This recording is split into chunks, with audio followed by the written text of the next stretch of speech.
Boyd Acres as well.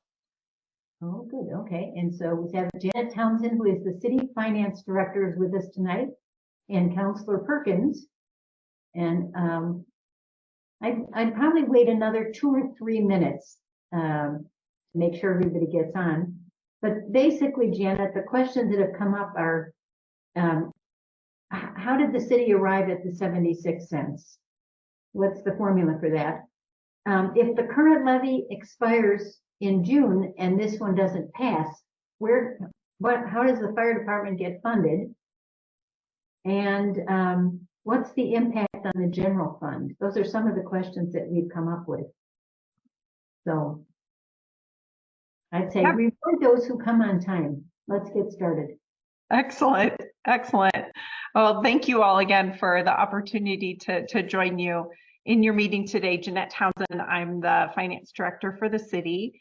And I have to say too that I have usually where I live, I usually participate in my neighborhood association on our board. And so I know what a valuable function that you all serve, and just want to thank you for your service to your neighborhoods, and again for the opportunity to come and speak. So certainly I think the first question was, you know, how did we arrive at the 76 cents? Where did that come from? And what we do as a regular part of the city is much like what you all might do personally in your own budgets, and certainly what most businesses do in their budgets, which is they forecast out what they think their revenues and expenditures are going to be over future periods. It helps with planning. It helps make sure that we're responsible stewards of the money. And so in this particular case, we take the expenditures and project those out over the levy period, which would be from essentially 2025 to essentially kind of 2029, so that 5-year period. And I'm speaking in fiscal years. So our fiscal year runs from July to June of each year. So if you hear me talk about fiscal years, that's what that means. It's a little different than a calendar year. It's how the city keeps their books, is on a fiscal year. So we project that out, and the levy is the amount that is calculated based upon the assumption of the taxable assessed value divided by 1,000 that is needed in order to cover those expenditures. And those expenditures are the direct costs of operating the fire department, the fire and EMT fund. So it's primarily personnel. And personnel in this case is largely a bargaining unit. So it's people who are employees that are covered by the fire unit, fire bargaining unit, the collective bargaining unit there, and those are costs that are known largely because we have a 3-year agreement with those folks, with that particular union, and that started 7/1 of last year and goes for the next 3 years. So those are known, and then we project out the costs based on historical patterns out for the remainder period of the levy. We project out costs for equipment and equipment replacement based upon what's needed over that 5-year period, as well as other operating costs. And then we project out, like I said, kind of what we believe the tax base is, and mathematically arrive at an average rate to cover. So the levy is a set amount that is a flat amount per 1,000 taxable assessed value over that 5-year period. And so we accumulate all those costs and do the formula that results in the what is in this case the 76 cents. Happy to take any questions on that one before I move on to the next question.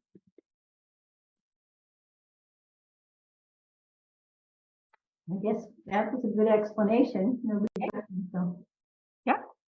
And so remind me of the next question. I think it was the general fund was the third question. What was the second question? If this it doesn't pass, runs out and it doesn't pass, then Yeah, in Oregon, the way that property taxes, work in general, since the passages of measures 5 and 50 several years ago, is that each municipality or other taxing authority district has a permanent rate, and it's exactly as it sounds. That permanent rate is the permanent rate. Bend has a permanent rate that was set at the time that measures 5 and 50 were passed, and it's $2 and essentially $2.80 per 1,000 taxable assessed value, and that rate has actually been Bend's rate since 1980. So we've had the same rate, and when measures 5 and 50 were put into place, those rates were essentially, they took all of the existing taxes for each taxing district that was in place at those times, and that was what was determined to be your permanent rate. And then the mechanism then for built into that was that for additional revenue, additional operating streams that would be needed above that permanent rate, because it's, again, meant to be set at that permanent rate for ever and ever, is that we come to the voters and explain why we have other operational needs that are above that permanent rate. And those levies are naturally set at an expiration rate. So expiration date. In our case, it's 5 years. And that's a period for these types of levies, for local option levies. And so each 5 years we come back to the voters and we say, okay, we had a rate of 20 cents. And in our case, in the second 5-year period, because we're approaching the third 5-year period here, but in the first 5-year period, it was set at the rate of 20 cents per 1,000. We're now in the middle of towards the end of our second rate, when we went to go, when that first period expired, and now we came back to the voters, we said, hey, we're gonna keep that rate the same. I think that what's happened in that 5-year period has been really that the expense base has largely outgrown that revenue base. And so now we're at our next 5-year period, which expires in June of next year. So June of 2024 is when this levy period, the 5-year period, runs out. So we are at the point now where we're ready to come out and say, okay, we've crunched the numbers and we've forecasted out our expenses the way, again, that I just explained, and the needs in order to keep the services, at the levels and the service levels that we've enjoyed, and I think have been able to deliver to the city, and the rural district is 76 cents. And so if we continue on this, then in the next 5 years, it would expire again, and there would be another conversation that would happen at that point in time. And that's how the Oregon taxes, that happens in municipalities and taxing districts all across the state. So it's purposeful in its design. Back when it was passed, when measures 5 and 50 were passed, that governments came back to the voters and have these conversations at a regular basis. So that's where we're at. I think I saw Susie's hand first. Hi, thank you. Yeah. This is so much better than the pamphlet. Oh. Thank you. Yeah. So is that 76 cents per 1,000 required to 100% go into the expenditures that the fire department needs, or can it be used in another way? It cannot. No, local option levies, again, by law, and how they're designed, is that the 76 cents is directed, and actually in our accounting records, so that the piece that I keep and I'm responsible for, is that those go directly directly into the fire fund. It can only be used in the fire fund. So we couldn't use it, say, to repair a street or even to buy a police car, or things that are outside of the fire fund. Yeah. Thank you. And then I think I saw Hans's responses. Yeah. Oh, you're muted. Told myself I wasn't going to do that. I do it all the time. So if I understand, you looked at, you're projecting Yep. from 24 to 29. You look at what you feel you need to do to continue to perform at an acceptable performance level, response level, what have you. So if I understand the number, it's going to take over the 5 years, 24 to 29, almost 4 times what we're currently spending. Is that true? Yeah, so there's a couple of factors there that are into the increase. One of them is that I think certainly cost rose during this 5-year period much faster than we anticipated, and calls for service. Our population has certainly increased. Our general fund and property taxes are one of those things that is kind of think a bit unique to government, for instance, if you get your water or your sewer or your stormwater services from the city of Bend, those rates are determined based upon the cost of those services. There's a direct relationship between those two things. And like they are in most businesses, if you're going to go buy a pair of shoes or you're going to buy a dozen eggs or other things like that, they're really based upon that cost of doing that, buying whatever that good or that service is. And in the case of property taxes, those two things don't have anything really to do with each other. The property tax rate is set as kind of the revenue sources, and then the costs are the cost to provide the services. And the two things are not, the property tax is not based upon the cost of providing those services.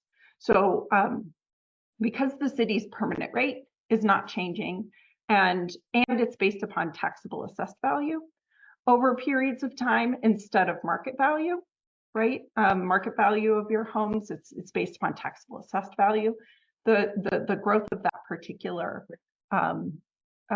revenue source is not at the same pace, particularly over the last 18 months or so, where we've experienced inflation and primarily wage inflation, and fire services are really people, right? It's people providing services, and that is the number one cost of the fire fund, is our personnel services, and those have increased pretty rapidly over the past 18 months, much more rapidly than that revenue base has, which is a much more steady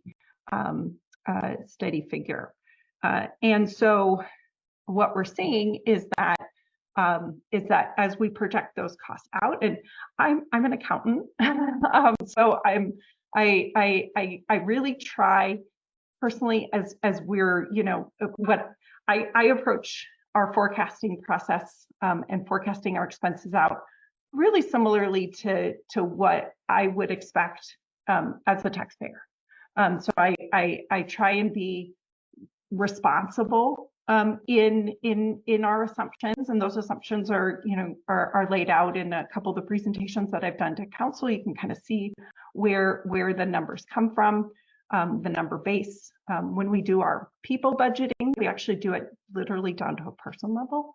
We calculate and forecast out what their expenses are at a person level, and we accumulate those up. So it's pretty specific. It's pretty particular to those, and we really I try to make sure that I am not too aggressive, because that can leave us underfunded, but also not too conservative, because then we're at this place where we are asking for too much, right? So it's a bit of the Goldilocks. I always try to kind of get to that right number as best we can. And we've got a pretty good history of forecasting those figures, kind of over periods of time. In particular, I would say over the last, kind of 5-year period, on historical actuals, we've had vacancies and not a fully staffed. I think we're certainly at a place where, and when we do our forecasting, we do expect to be fully staffed. That's how the 20 cents was also determined. So we've been able to absorb some of those cost increases over the last 18 months through some of those vacancies, but that's not something that we project going forward, nor I would think you would want us to either. That's not a healthy way to run a department. If you all have worked at places that are understaffed, I think you hopefully can. I know I have before, not necessarily in my current job, but I have before, and those are pretty stressful, kind of situations when we're asking folks to do something that's pretty stressful anyway, being firefighters. So there's a little bit, there's some of that factor in of how we've been able to, kind of be able to provide services over the last levy period, and then we also were able to have one-time funding. So we had we opened up and were able to hire 9 firefighters in this fiscal year. So that started here in last summer to staff our pilot beat station in order to be able to maintain those response times. And that those 9 firefighters and a business manager as well, who's been a great asset to the department, was one-time funding, and so that one-time funding expires at the end of this. It coincides with the end of the levy period is when that one-time funding also runs out. So there's a couple of factors. Those are just a couple. I can certainly bore you all with all of the math, but those are just a couple of the factors that really are leading to that higher rate being needed over the coming 5 years. So just a follow-up part to that then, and also a segue for you. So the follow-up is, the question is there detail anywhere that shows how that 5-year projected budget adds up to about $13 million? And if not, the segue would be, does that mean that the general fund at 76 cents per is going to be relieved of money? Right. Yeah. So the detail of the kind of the coming 5-year projection is, I think, in a couple of presentations. I'm not sure if it's laid out in any one single place that I can think of but certainly something that is part of, public record and that piece. Did you want to? Yeah, I just want to comment. Please bore us with the math, because that is the single most important issue to the rest of us. And most of the people that you're looking at in terms of volunteers, most of us have served in corporate roles, corporate finance, etc. So please bore us with the math. Yeah. So if you go back and look at a couple of the past council presentations, and I'm happy to send you the links to those, we go through what the assumptions are and those kind of the math of each of those, where we take kind of our expense base and say what are the assumptions that we use in each of those kind of key categories that would help that we used to calculate the figures that resulted in the 76 cents calculation. As far as the general fund question, at this point, the forecast, so there's the expense component that I talked about. There's also the revenue the revenue assumptions, and the revenue assumption includes our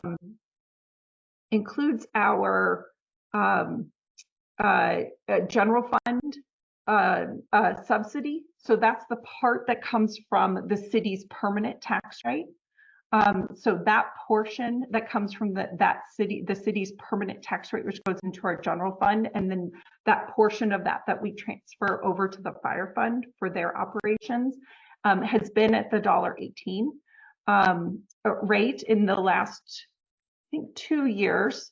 We increased that by 1 penny, and then another penny. So the rate was $1.20. And we did fold those 2 pennies into that 76 cents to maintain that $1.18 base. So that $1.18 base is, we are still taking that general fund contribution, and that has not changed. And nor is it projected to change over the levy period. Mike, go ahead with your question. Good evening, Janet.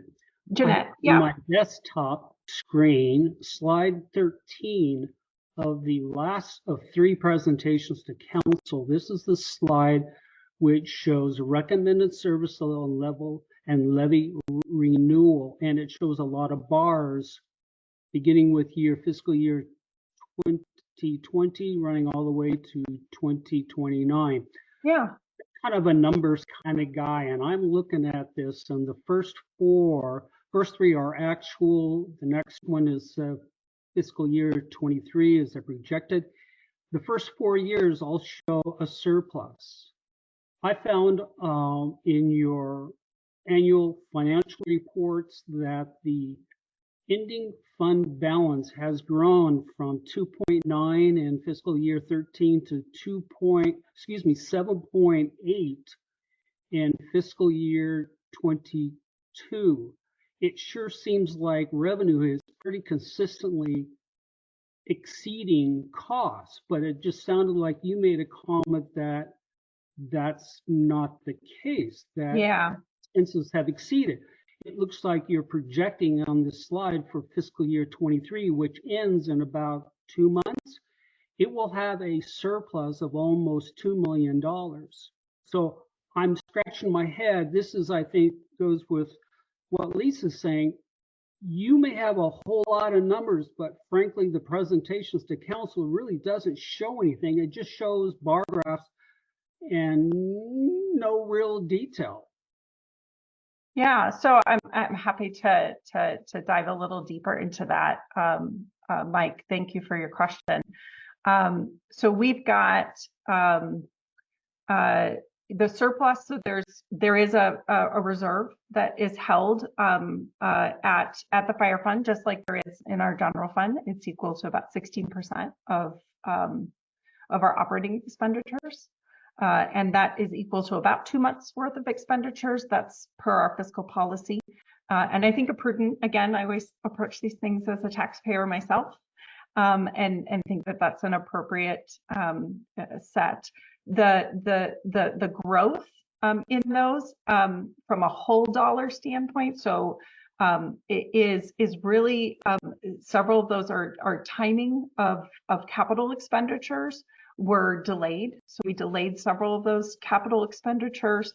Some of those it's taking longer to get equipment with some supply chain issues, and they're large engines or ambulances that are large purchases. So that surplus kind of grows over that time period as the timing of those expenditures come out. And then the other factor there is vacancies and other personnel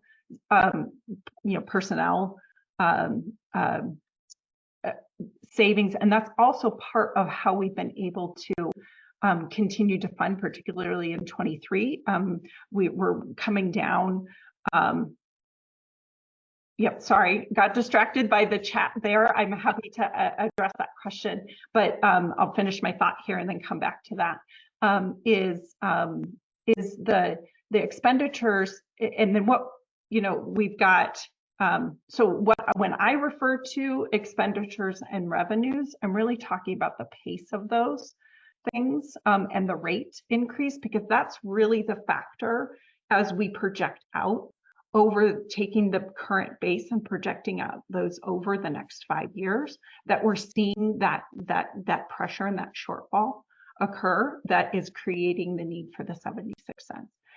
The question I think in the chat was around capital. All costs for the fire fund, including cost for equipment, come out of the fire fund. So either we're paying a person's salary every month, or we're paying for a piece of equipment, but those are all expenditures of the fire fund.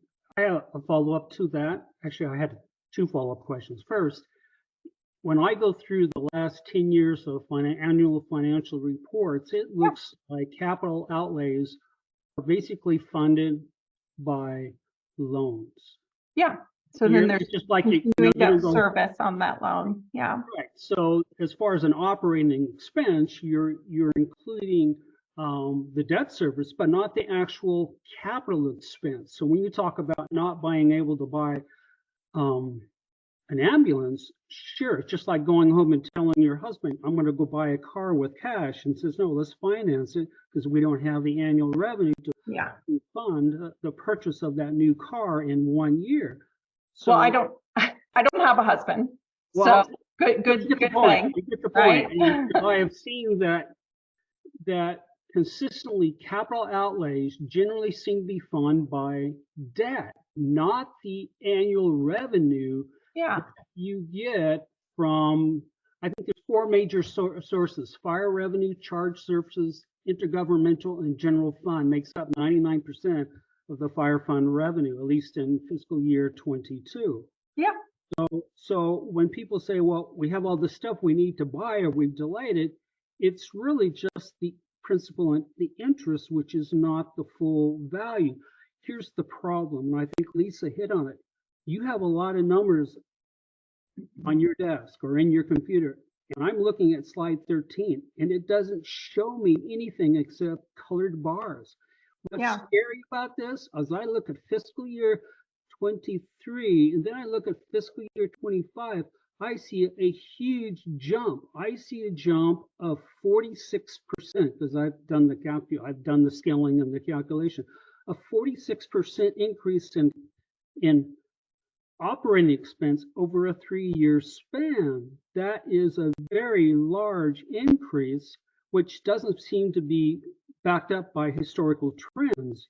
Historical trend shows your costs have been going up about 8% a year, but in the next 3 years, fiscal year 23, 24, 25, you're showing almost a 16% per year increase in costs if this graph is correct.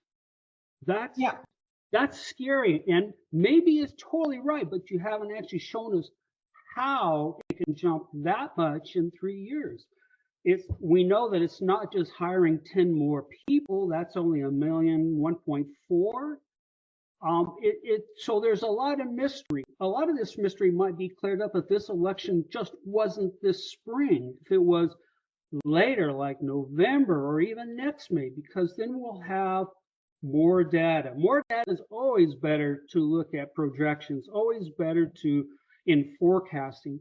What concerns me is the last data you have came from the pandemic year, the call volume from the pandemic year.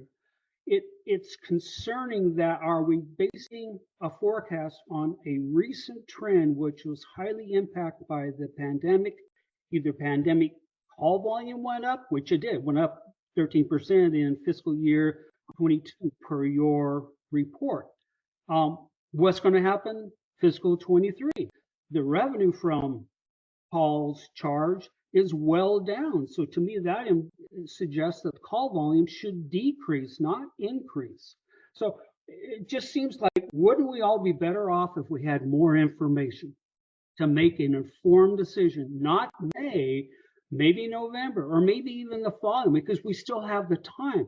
I'm not saying there shouldn't be a fire levy, but the math, I'm looking at the only thing that's been shown the public is a snapshot, slide 13, and it's scary.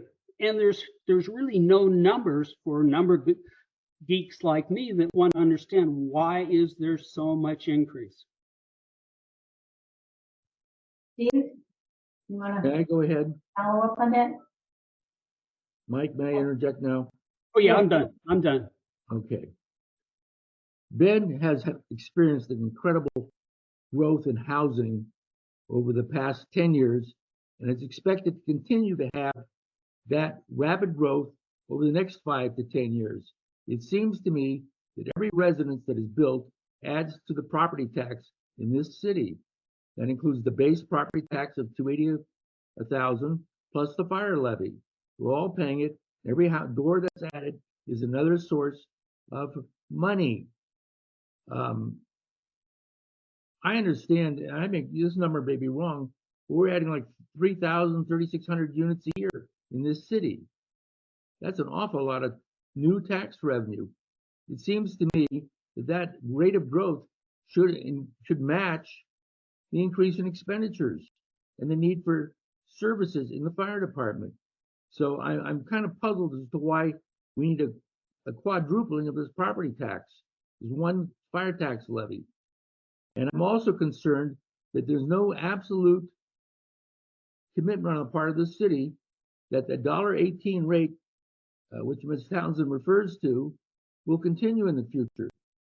The fire department shows it was a significant surplus. The city can cut its contribution to the fire department funding and use it for other purposes. So I'd like those two questions answered. Yeah, so the first question I think was just around property tax and property tax base and the growth in market value equating The growth to in the size of the property tax base in Bend because of more residences and businesses. Yeah, so so property taxes in Oregon, so not unique to Bend, are based upon taxable assessed value, not market value. And taxable assessed value, if you go on the Deschutes County website for a residential home, is about between 30 and 40% of total market value. And that's for new houses as well. So if you build a house that's $1 million, which is not out of the realm of reasonableness or you know, uncommon in the Bend area, the actual tax base for that is closer to $300,000. And so while there's been growth, and that growth certainly helps on the base overall, and we do project right now the fire levy calculation assumes that it's 76 cents assumes that the taxable assessed value will grow at 5%, which has been what we've historically, even over this period, what we've historically experienced. So while market value has gone up much bigger than that taxable assessed value year over year, we've held at that 5%. We've experienced inflation and cost much greater than that 5%. And that's what's causing the need for that jump. And then was there a second question around the fire levy and the general fund, which I think I addressed before, but I'm happy to state it again. And I know Councilor Perkins had to drop off, and I'm not far behind her, unfortunately. Is that the fire levy absolutely relies and is calculated based upon that $1.18. That has been a rate that has been in our historical as well as in our forecast. And if we experience surpluses, then those stay in the fire fund like they have and like you've seen them. But we really hope that we're able to have our staff be fully staffed and be able to have the amount of staff that's needed to support the services. And so we are, that is how we forecast it out. And it is based upon that $1.18. If we were going to contemplate that $1.18 being less,